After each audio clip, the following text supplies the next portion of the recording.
Nós estamos numa série de mensagens sobre a Igreja do Avivamento e estamos falando sobre perseveravam na doutrina. Depois nós vamos falar sobre perseveravam na comunhão. Depois nós vamos falar sobre perseveravam no partir do pão. Depois nós vamos falar sobre perseveravam nas orações. Depois a gente vai falar sobre perseveravam no temor. Depois nós vamos começar a ver os milagres e prodígios acontecerem no nosso meio, a partir do momento que a gente pratica este princípio que a Igreja Apostólica praticou. Atos capítulo 2, versículos 42 e 43 diz assim: e perseveravam na doutrina dos apóstolos e na comunhão, no partir do pão e nas orações.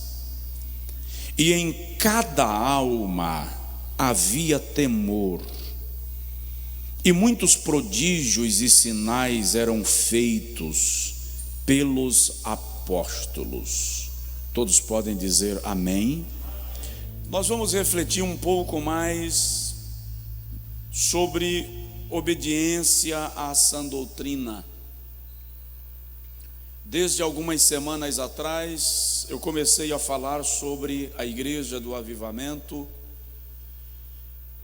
pontuando com os irmãos toda a expectativa que os cristãos evangélicos têm de que nós viveremos um avivamento extraordinário neste tempo e depois deste tempo.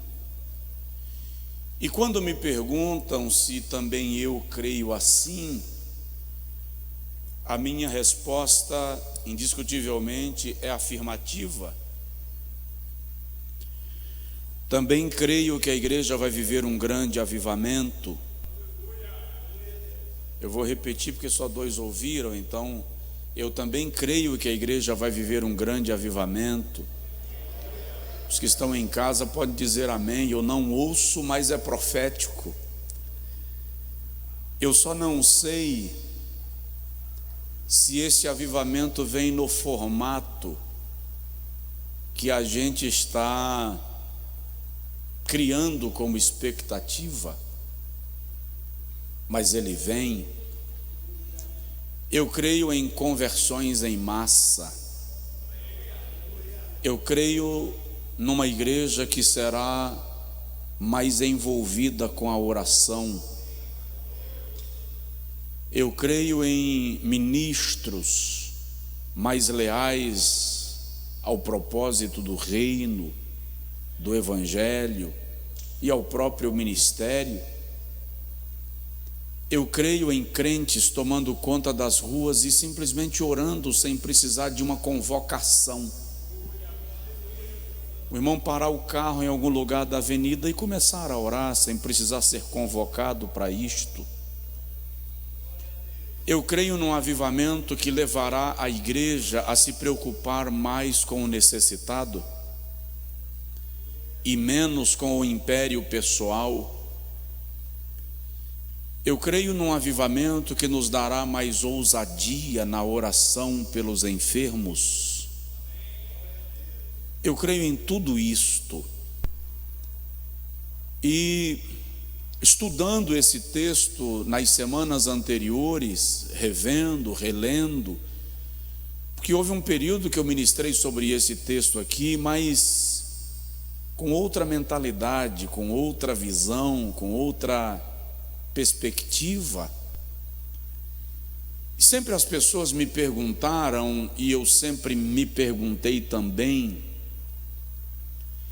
por que nós não temos mais milagres como nos tempos da igreja primitiva, se Deus não mudou? E Deus não muda.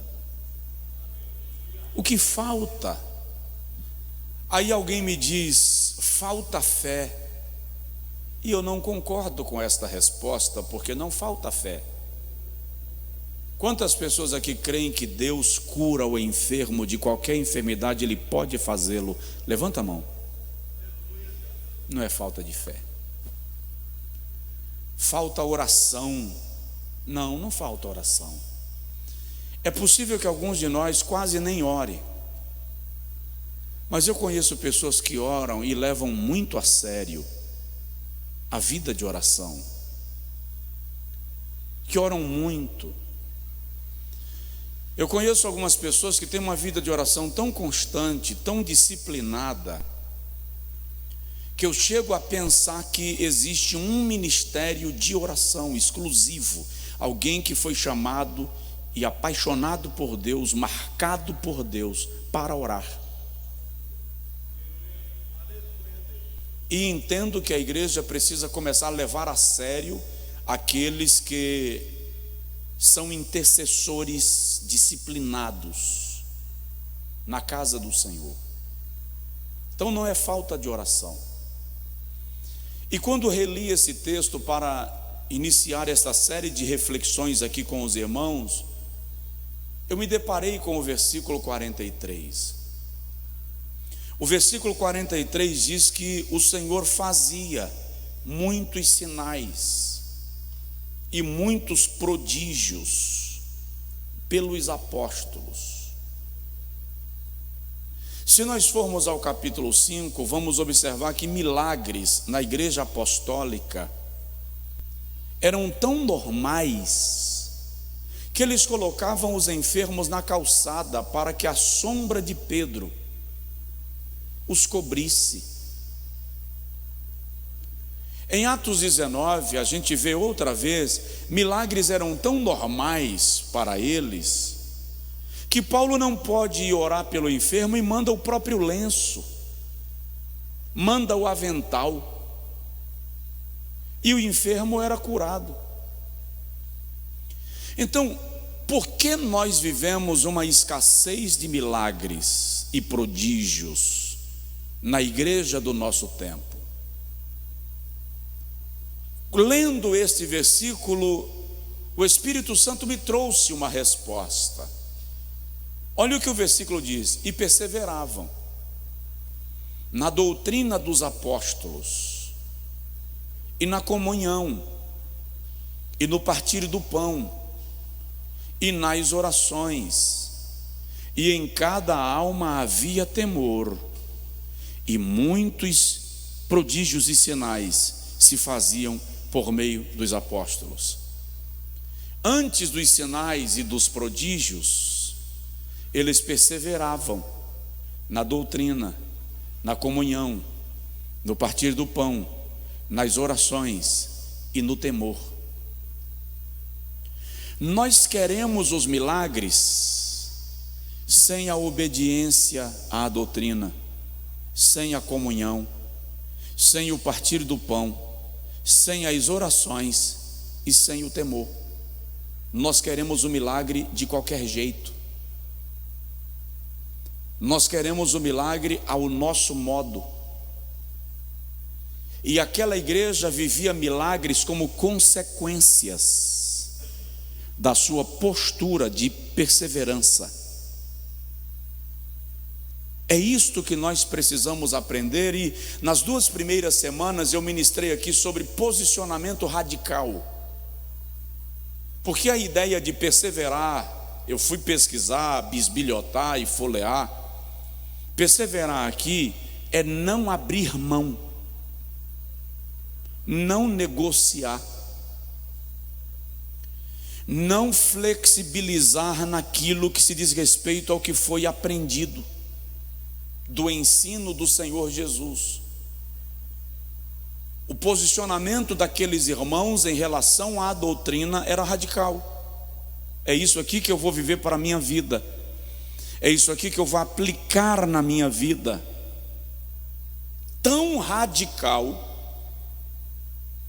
que quando o imperador se declarou Deus e exigiu deles adoração, eles preferiram a morte do que se curvarem diante do imperador.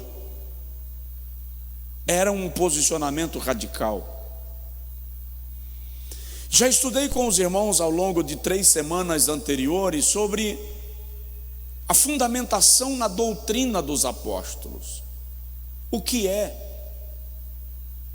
Quais tipos de doutrinas nós temos que lidar no mundo para a gente não confundir com a doutrina dos apóstolos?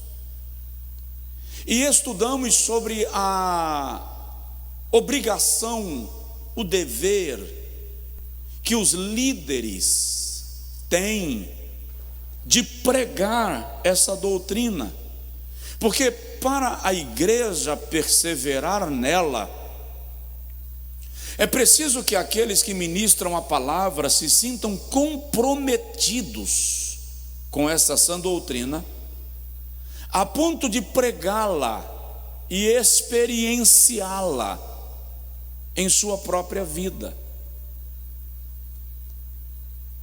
Isso é tão sério no texto sagrado que aqueles que rejeitam a sã doutrina, aqueles que rejeitam o ensino fundamental da fé e das Escrituras, o apóstolo Paulo, escrevendo a Timóteo no capítulo de número 6 da primeira carta, versículo de número 3 e versículo de número 4, declara que aqueles que rejeitam este ensino, aqueles que rejeitam a palavra do nosso Deus, é soberbo,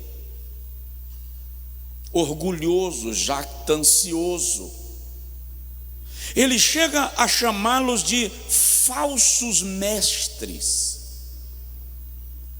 Aqueles que rejeitam o ensino fundamental, sistemático das Sagradas Escrituras, são chamados pelo apóstolo Paulo de soberbos, e ele diz: nada sabem, deliram em questões e contendas de palavras. Ainda no mesmo texto a Timóteo, Paulo diz no versículo 5, que estes homens são ignorantes,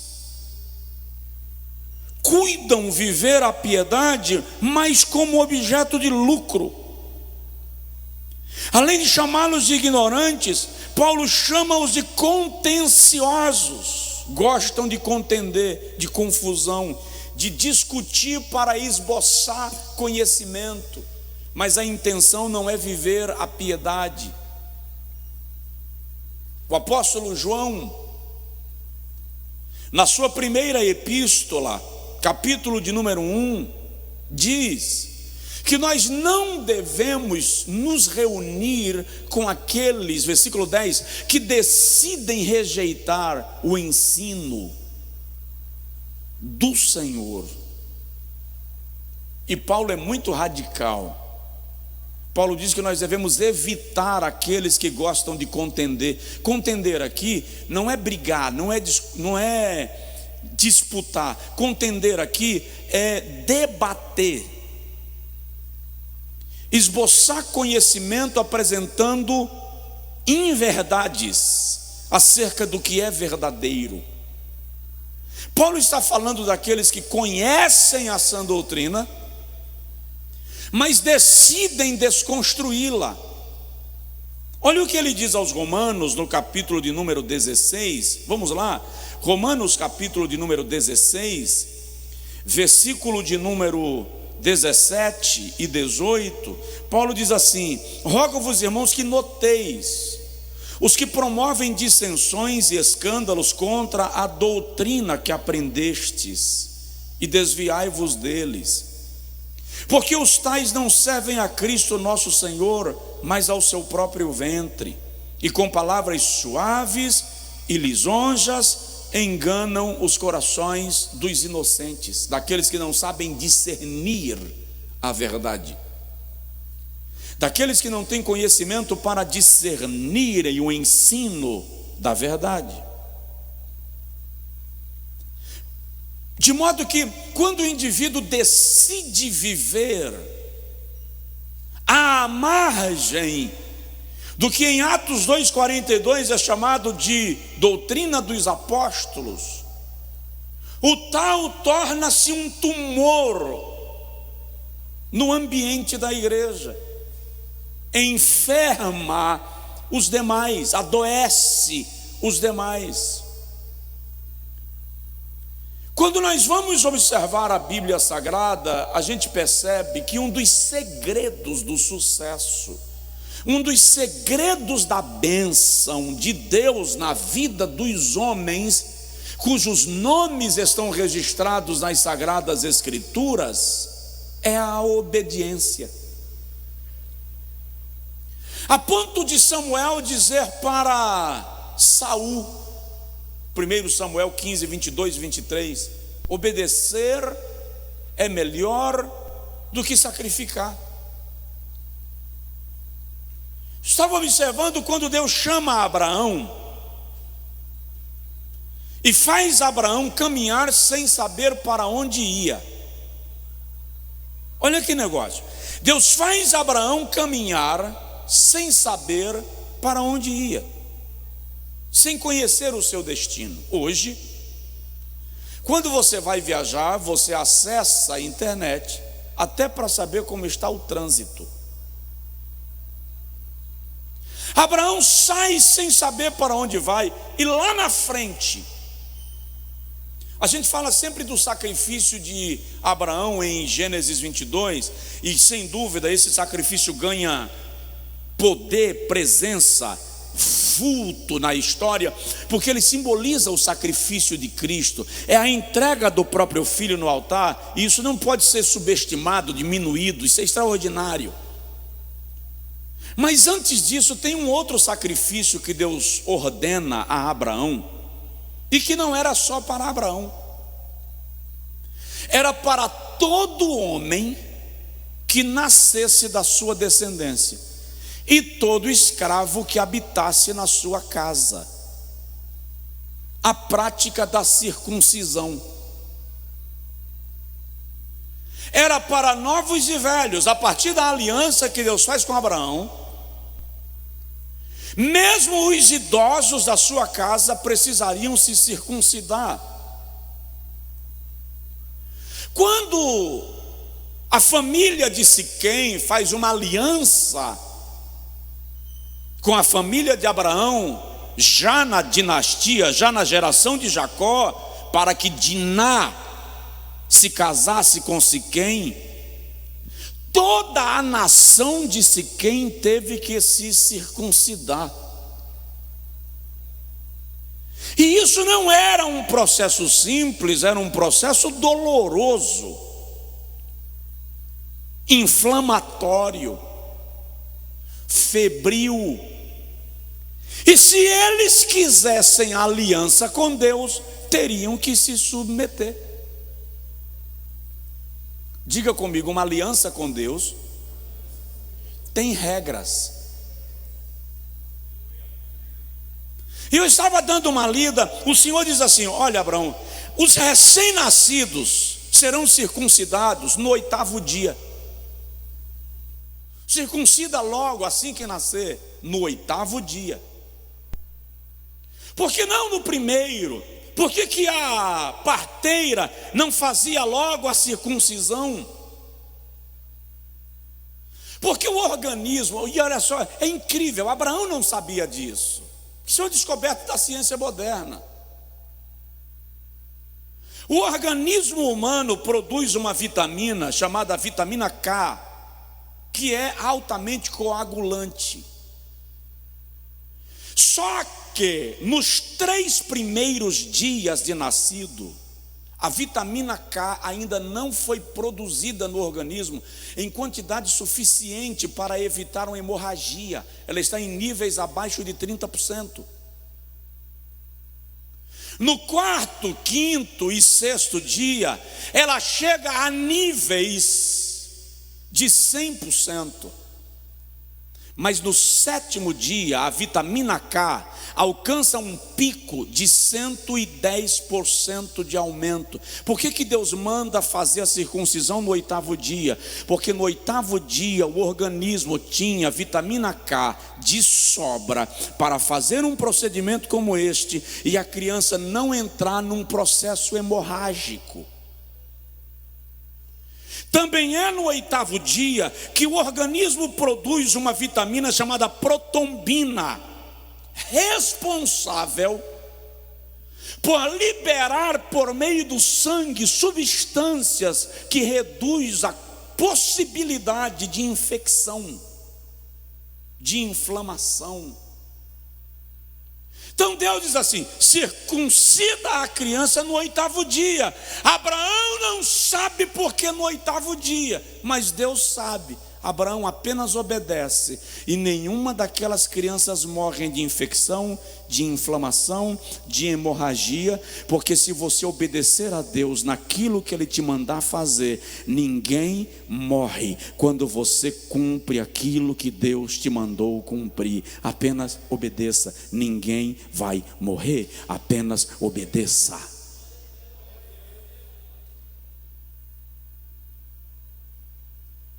Abraão e sua descendência foi abençoada pela obediência.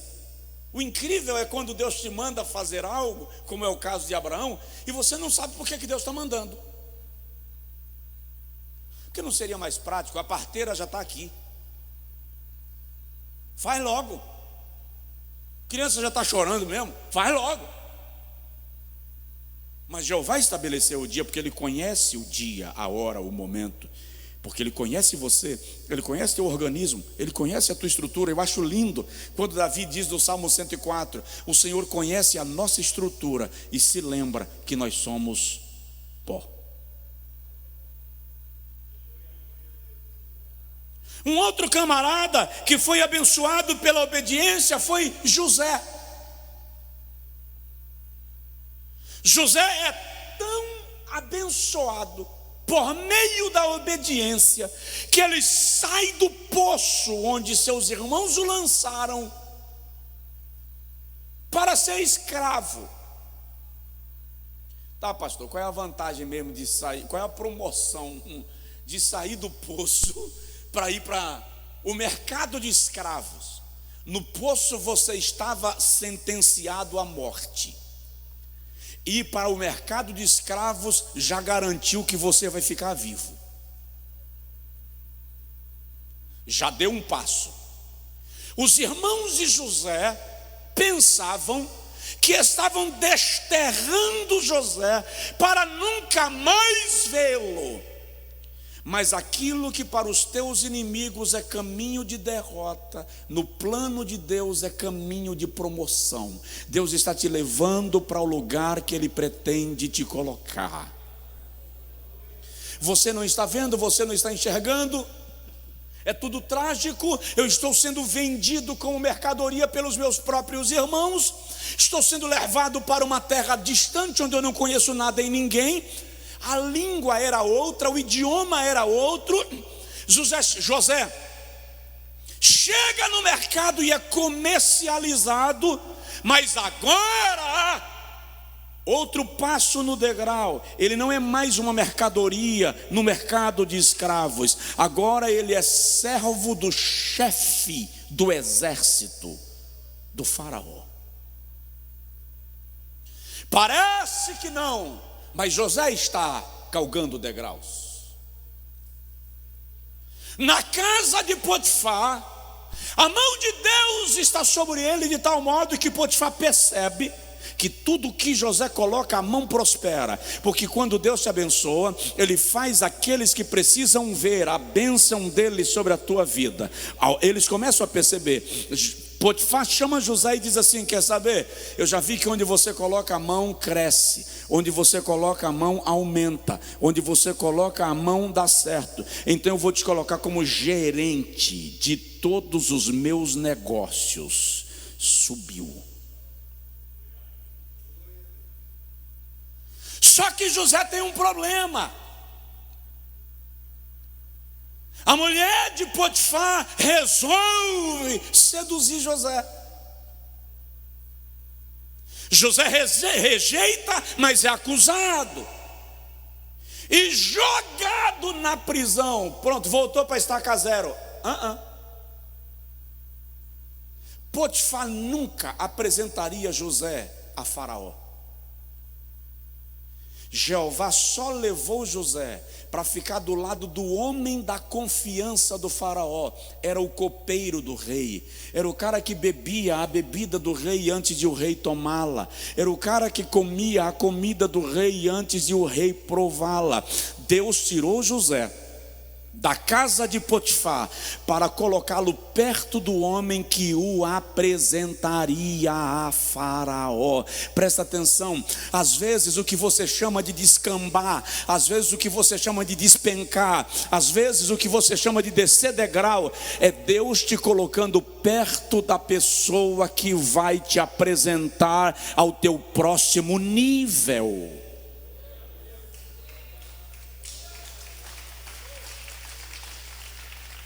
Você só não está entendendo. E presta atenção, quando Deus está trabalhando, você não tem que entender, você só tem que deixar o Espírito te levar. Um outro homem abençoado pela obediência foi Davi.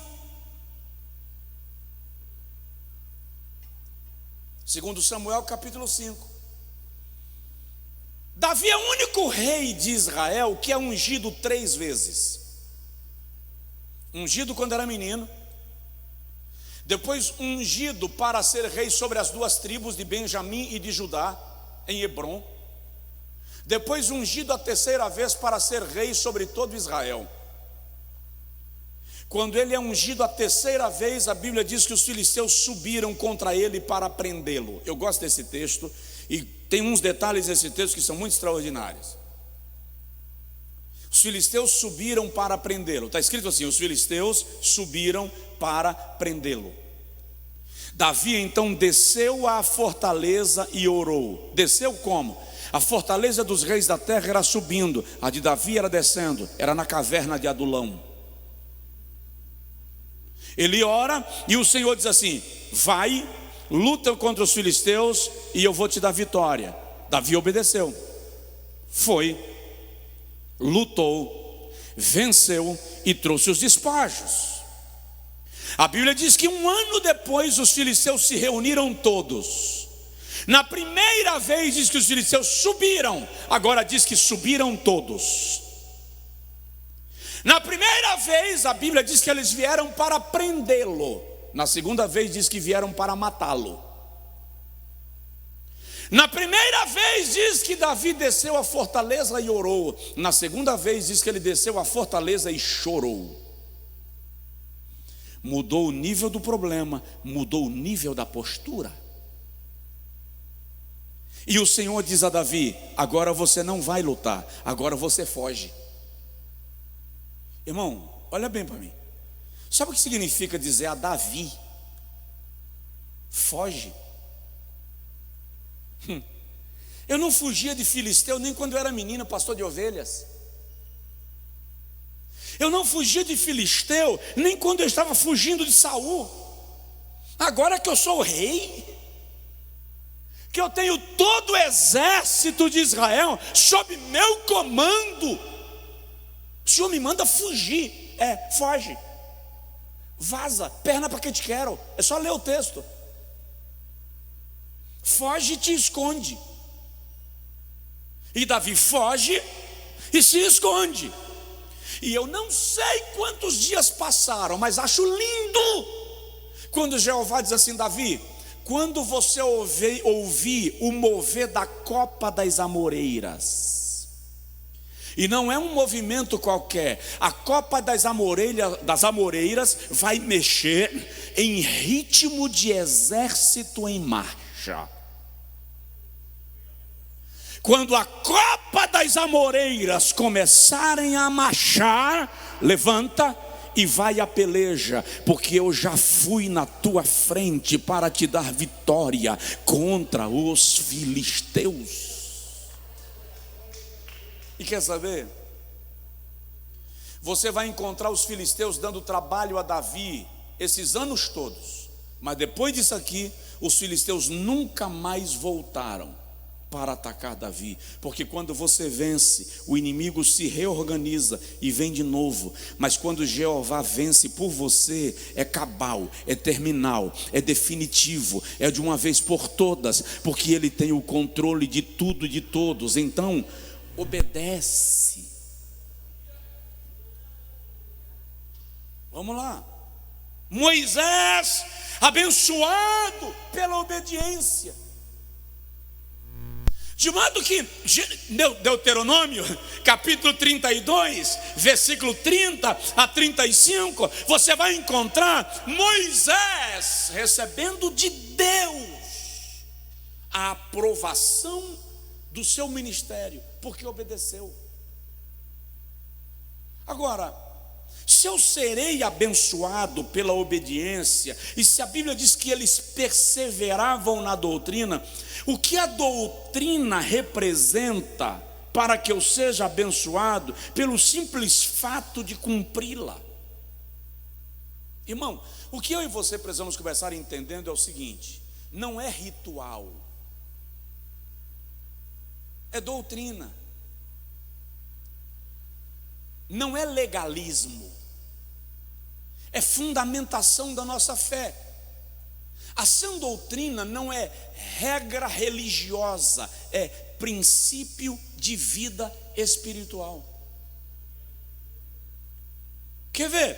Por que eu sou abençoado quando obedeço à doutrina, o ensino da palavra? A Bíblia diz que a doutrina é como chuva, ela rega você. O ensino da palavra rega a tua alma. Irmãos, o ensino da Bíblia é tão importante que a Bíblia garante, eu vou lhe provar daqui a pouquinho, que se houver um ensino bíblico sério e sistemático, até as estações são reguladas.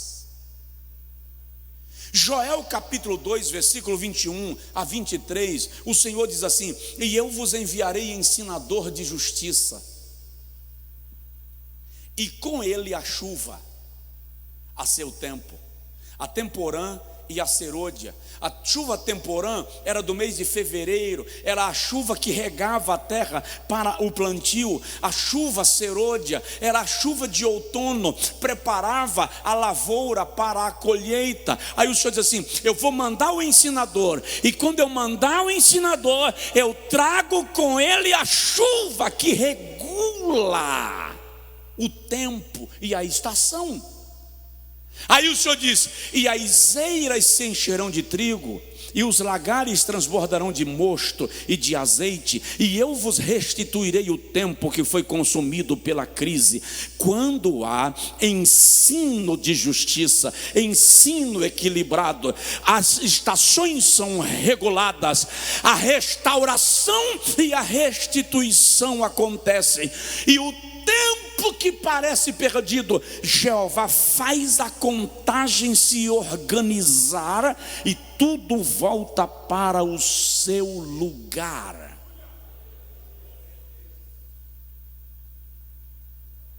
Diga comigo assim: vai voltar para o lugar, porque eu estou recebendo palavra. Olha Deuteronômio 32, versículo 2: goteje a minha doutrina como a chuva, destile o meu dito como o orvalho, como chuvisco sobre a erva e como gotas d'água sobre a relva. A doutrina, o ensino da palavra é para ser como chuva de inverno, constante, fina, sem barulho, sem trovão, sem relâmpago, mas constante. É ela. Se você já morou na roça, se já dormiu na roça, você sabe o que significa uma noite de chuva na roça. Você ouve a água caindo na bica, da bica ela despeja no reservatório. A chuva de trovoada tem um turbilhão de trovões, de relâmpagos, arrebenta com a lavoura, enche o tanque, enche o açude, mas não rega.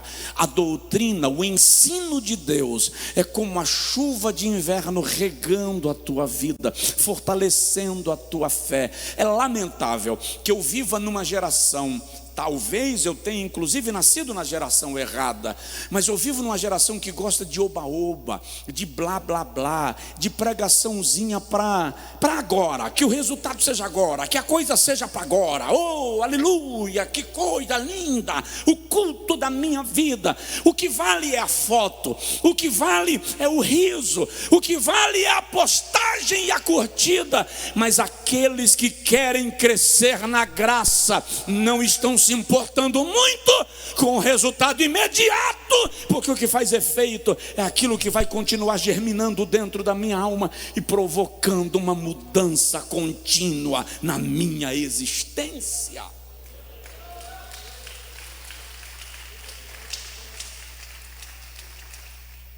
É por isso que eu me libertei, ou fui libertado, da necessidade do resultado imediato. O pregador pentecostal sofre a contínua tentação de depender do resultado imediato.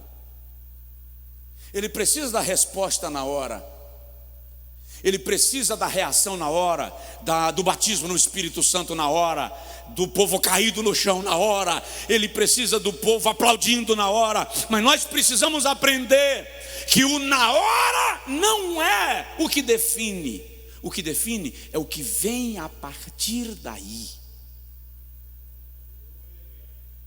É a mudança que se gera depois.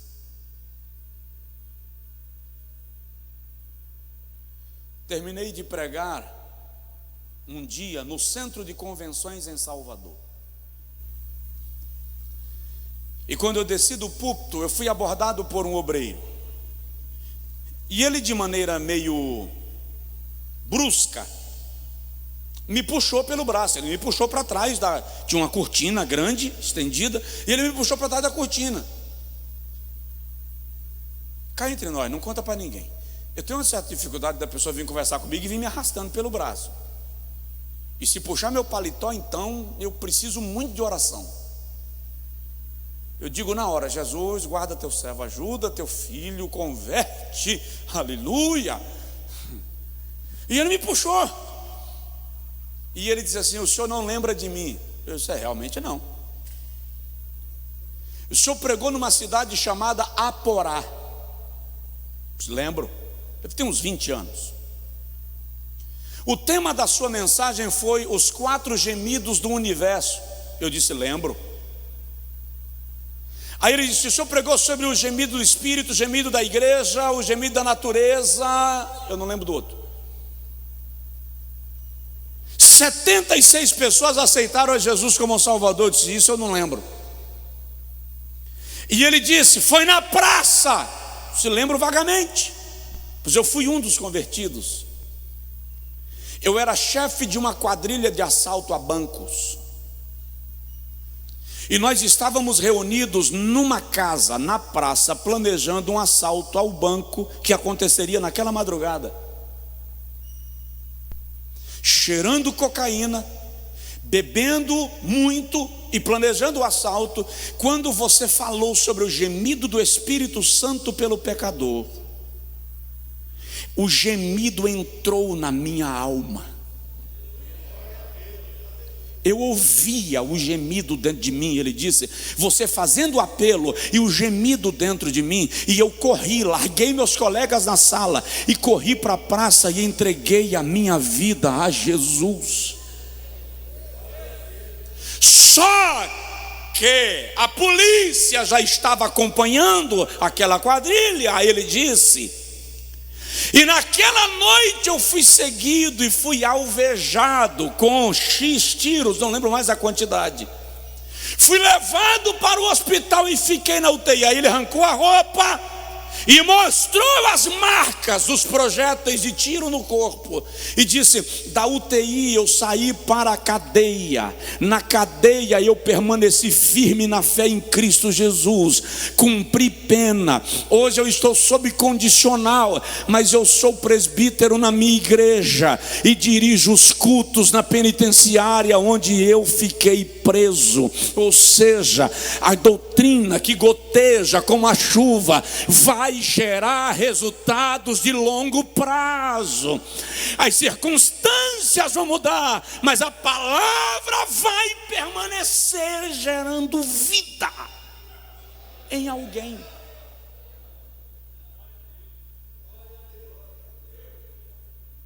Amém? Segundo lugar, porque obedecer o ensino de Deus me abençoa, porque o ensino da palavra é uma fonte de vida. Sabe, as pessoas não vivem falando da fonte do rejuvenescimento? As pessoas não vivem buscando um jeito de ficarem mais novos? Vou falar muito que é para não... Mas puxa daqui, estica de lá, diminui uma ruga aqui, acalma outra ali. E o pior, quando você tira uma ruga, aparece outra. E aí é uma luta, uma batalha. Obedecer à palavra de Deus é fonte de vida. Provérbios capítulo de número 13, versículo de número 14 diz assim: o ensino do sábio é uma fonte de vida para te desviar dos laços de morte. Versículo 20: quem anda com os sábios será sábio, mas o companheiro de idiotas sofrerá aflição. Idiota não está escrito aqui não, tá? Está escrito tolo, mas a tradução literal para tolo é idiota. Com quem você anda? Qual o nível de pessoas que você anda? Vale para você que está em casa. O ensino é uma fonte de vida. Quantas vezes somos desviados do plano de Deus, da vida que o Senhor nos garante, porque decidimos caminhar à margem do ensino do Senhor.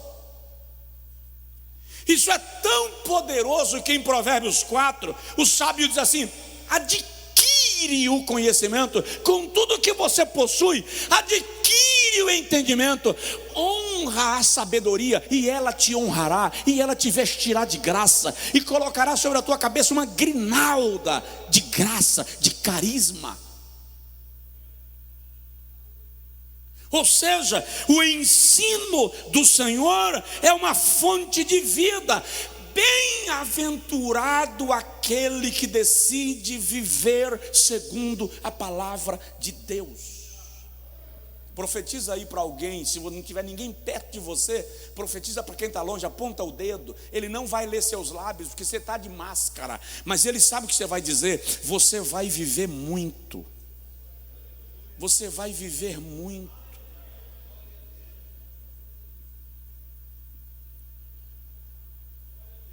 Queria que a sogra de vocês tudinho tivesse aí do lado. Quero para vocês olhar para ela e dizer assim: a senhora vai viver muito. Estou só quebrando um pouquinho aqui Mas o ensino é uma fonte de vida. O aprendizado do Senhor é uma fonte de vida. A orientação da palavra prolonga a vida.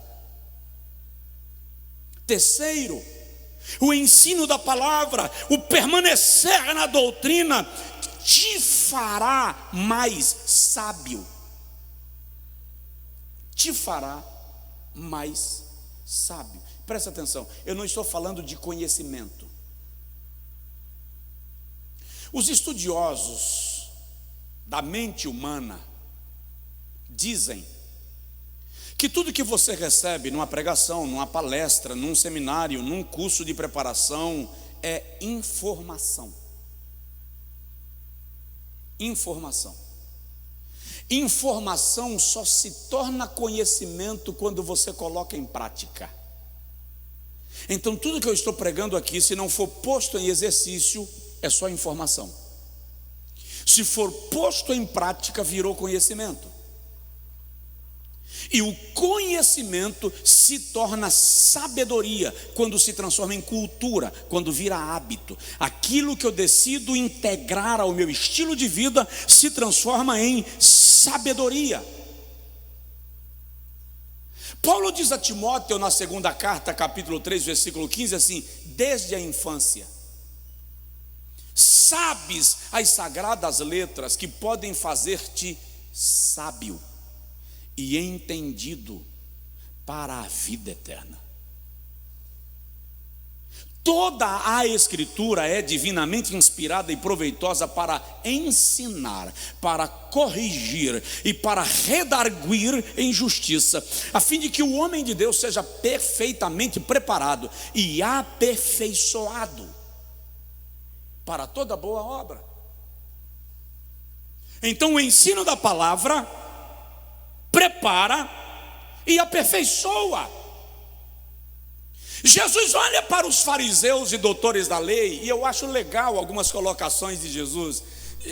Tem umas que parece que não tem nexo, mas se você for bisbilhotar a raiz, o contexto, você vai entender. Ele olha para os doutores da lei, João 5,39, e diz assim: errais, não conhecendo nem as Escrituras, nem o poder de Deus. Mas os camaradas conheciam a Torá, eles eram os doutores da lei. Aí Jesus está dizendo para eles: vocês conhecem intelectualmente, mas vocês não conhecem espiritualmente. Gente que conhece a Bíblia intelectualmente está cheia no mundo. Eu estou vendo lives e lives de gente que conhece a Bíblia intelectualmente. Só que Paulo diz aos Coríntios, segunda carta, capítulo 5, versículo 15, 16 e 17, que existem duas formas de conhecer a Cristo: uma segundo a carne, e a outra forma ele chama de conhecer da outra maneira. Tem muita gente que conhece segundo a carne. Segundo a carne, o seminário ensina, a faculdade ensina, qualquer faculdade de teologia te ensina sobre as Escrituras intelectualmente, mas da outra maneira só é possível conhecer quando a revelação do Espírito opera na vida do crente, gerando nele transformação, aplicando a palavra, tornando a palavra como fruto de vida, para levar a uma experiência de aprofundamento na fé. É aí que está a questão. Então, o ensino da palavra nos faz mais sábios. Tem que parar, né? O ensino da palavra é como lâmpada, traz luz. Eu disse aqui um negócio domingo. Quem estava aqui domingo? Faz assim. Quem não estava, mas acompanhou o culto em casa? Faz assim. Pronto. Eu disse um negócio aqui domingo sobre a irmã Eva. Na live de oração 11h45, uma irmã colocou assim: coitada de Eva, eu já desejei até matá-la. Olha que Eva já morreu faz tempo, mas ainda tem gente querendo. Aí uma outra irmã, no curso que nós fizemos, e eu dei uma aula extra na segunda-feira, ontem à noite, uma irmã falou assim: pastor, aquilo me trouxe uma luz, um esclarecimento sobre o papel de Eva no processo, porque o ensino da palavra é luz. Quantas vezes você precisou de resposta de Deus, e ouvindo uma pregação, o Senhor acendeu um facho de luz e te trouxe resposta. Porque Salmo 119, versículo 105, lâmpada para os meus pés é a tua palavra e luz para o meu caminho. O ensino da palavra clareia, faz resplandecer. Provérbios 6:23 diz: porque o mandamento é uma lâmpada e o ensino é uma luz. Eu realmente não consigo entender como tem crentes que não valorizam o ensino da palavra de Deus. Eu realmente não consigo entender como tem pregadores que se dão o trabalho de inventar qualquer outra coisa para pregar do que pregar a palavra de Deus. E é lamentável que algumas igrejas não valorizem a exposição bíblica, porque ela é luz.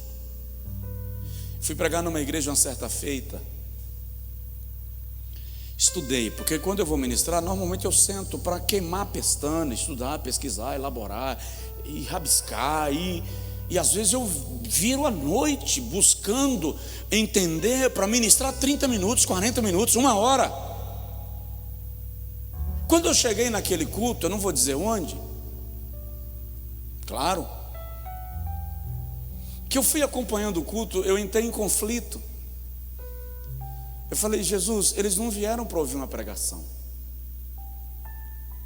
eles vieram para ouvir outra coisa. O que eu preparei não é para esse culto. Se eu começar a falar o que eu preparei para eles, eles vão embora, vão me largar falando sozinho. E eu entrei, não sabe quando você entra em conflito até a hora da pregação? Era aquele culto assim do oba-oba, do reteté, do empilha a cadeira para a gente fazer trenzinho. E eu caí na tentação. Esqueci o que estudei e entrei no mover. Mas eu entrei com gosto, entrei com força. Foi lindo demais. Um mover tão extraordinário, irmão, que eu nunca me vi tão pentecostal na minha vida. Terminei, poderzão caindo, pedi licença, entrei no meu carro, voltei para casa. Quando eu funcionei o carro, o Espírito Santo disse assim: foi isso que eu te mandei ministrar?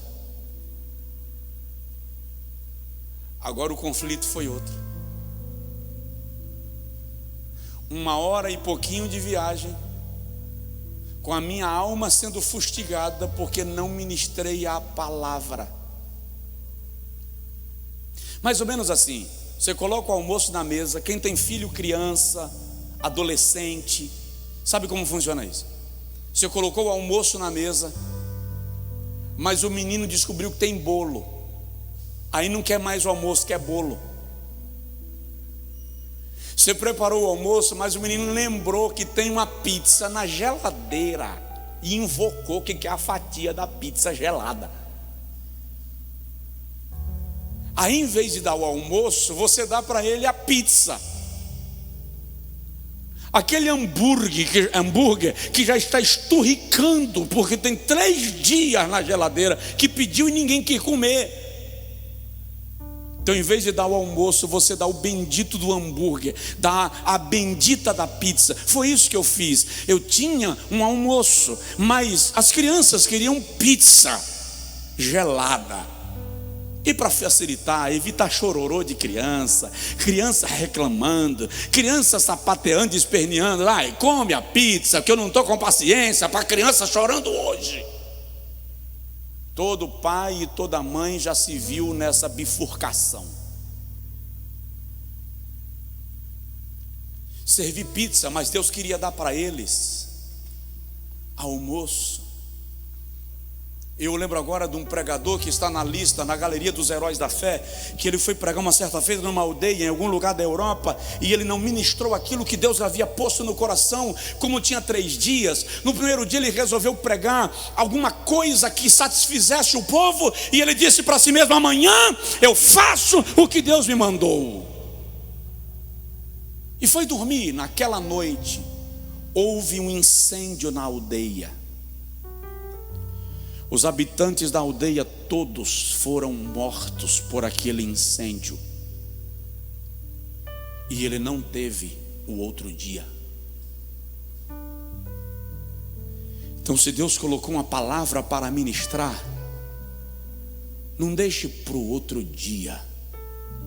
Prega a palavra que Deus colocou no coração, porque se uma vida for salva, através dela, você terá ganho todo o seu propósito. Eu vou concluir. Por que o ensino da palavra nos abençoa? Porque ela é um sustentáculo na presença de Deus. Crentes ensinados pela palavra não se afastam da presença de Deus só porque um decreto mandou a porta da igreja fechar. Ele tem orientação bíblica, irmão. Quer saber? Em casa, na igreja, no trem, no metrô, no trabalho, no Brasil ou na China, na Europa ou na aldeia da África, eu recebi o ensino da palavra e serei guiado por esse ensino, serei fundamentado nesse ensino. Por isso que Salomão diz: ensina o menino no caminho que deve andar, e até quando envelhecer, não se desviará dele. Apenas ensina. Por isso que em Deuteronômio 6,6 o Senhor diz assim: ensina a teus filhos, inculca neles o mandamento. Inculca, coloca neles, repete, insiste, fixa. Porque é um sustentáculo na presença de Deus. O ensino da palavra nos fortalece para uma vida vitoriosa. Eu vos escrevi, jovens, porque sois fortes. 1 de João 2,14. A palavra de Deus está em vós e já vencestes o maligno. O que garante vitória é ensino da palavra. Ele nos prepara para uma vida vitoriosa. E o ensino da palavra nos estabelece uma vida diferente do padrão do mundo. Quando somos ensinados pela palavra, nós temos identidade. Não seremos ludibriados por qualquer sopinha miojo que for oferecida. Quem sabe onde tem almoço, não fica atrás de pipoca doce na hora do almoço, porque sabe onde está a mesa. Claramente Jeová diz assim: então vereis outra vez a diferença entre o justo e o ímpio, entre o que serve a Deus e o que não serve. Tem diferença.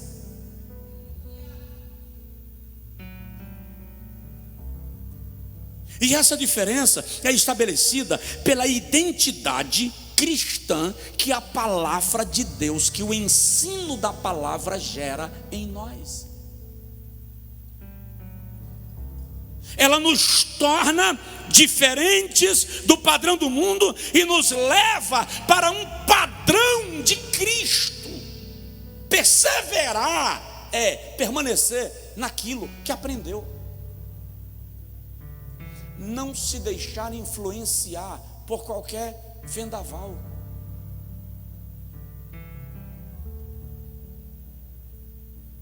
De vez em quando, um pastor fala de mim, entra em conflito.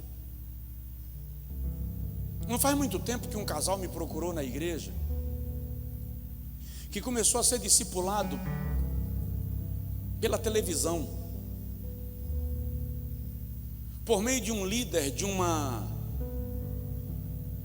seita herética. Sabe o que é distorcer a Bíblia, rasgar o papel, virar de ponta cabeça, bagunçar tudo? E depois começaram a fazer parte de um sistema de comunicação via rede social, para serem diretamente discipulados. E vieram me comunicar que estavam saindo da igreja, porque a partir de agora iriam se filiar a esse sistema, a esse movimento religioso doutrinário. Eu entrei em conflito. Não foi pelo fato de o casal estar saindo da igreja, foi a motivação. E eu falei comigo: Jesus, eu estou pregando há 10 anos nessa igreja. Eu prego há 20 anos, toda terça-feira, em Feira de Santana. Há 20 anos. Irmão, eu tenho 46, não conta para ninguém. Metade da minha existência eu estou pregando toda terça-feira. Aí eu falei assim: como é que depois de 20 anos você pregando a palavra de Deus, alguém ainda consegue ir por um negócio tão ralo, tão... Eu saí num conflito tão grande que eu falei: Deus, não vale a pena, eu estou perdendo o tempo, não está servindo de nada, ou o método está errado. Depois fui compreender que é normal o joio ser lançado no meio do trigo, e você não desiste do trigo só porque descobriu o joio. Pelo contrário, você precisa aprender a trabalhar na lavoura com o trigo e deixar o joio lá, crescer junto muitas vezes, para só no dia da colheita o dono da lavoura definir quem vai para o celeiro e quem vai para o fogo. Mas o ensino da palavra sempre valerá a pena e vai te diferenciar do padrão de vida do mundo, sempre, em nome de Jesus. Quem diz amém?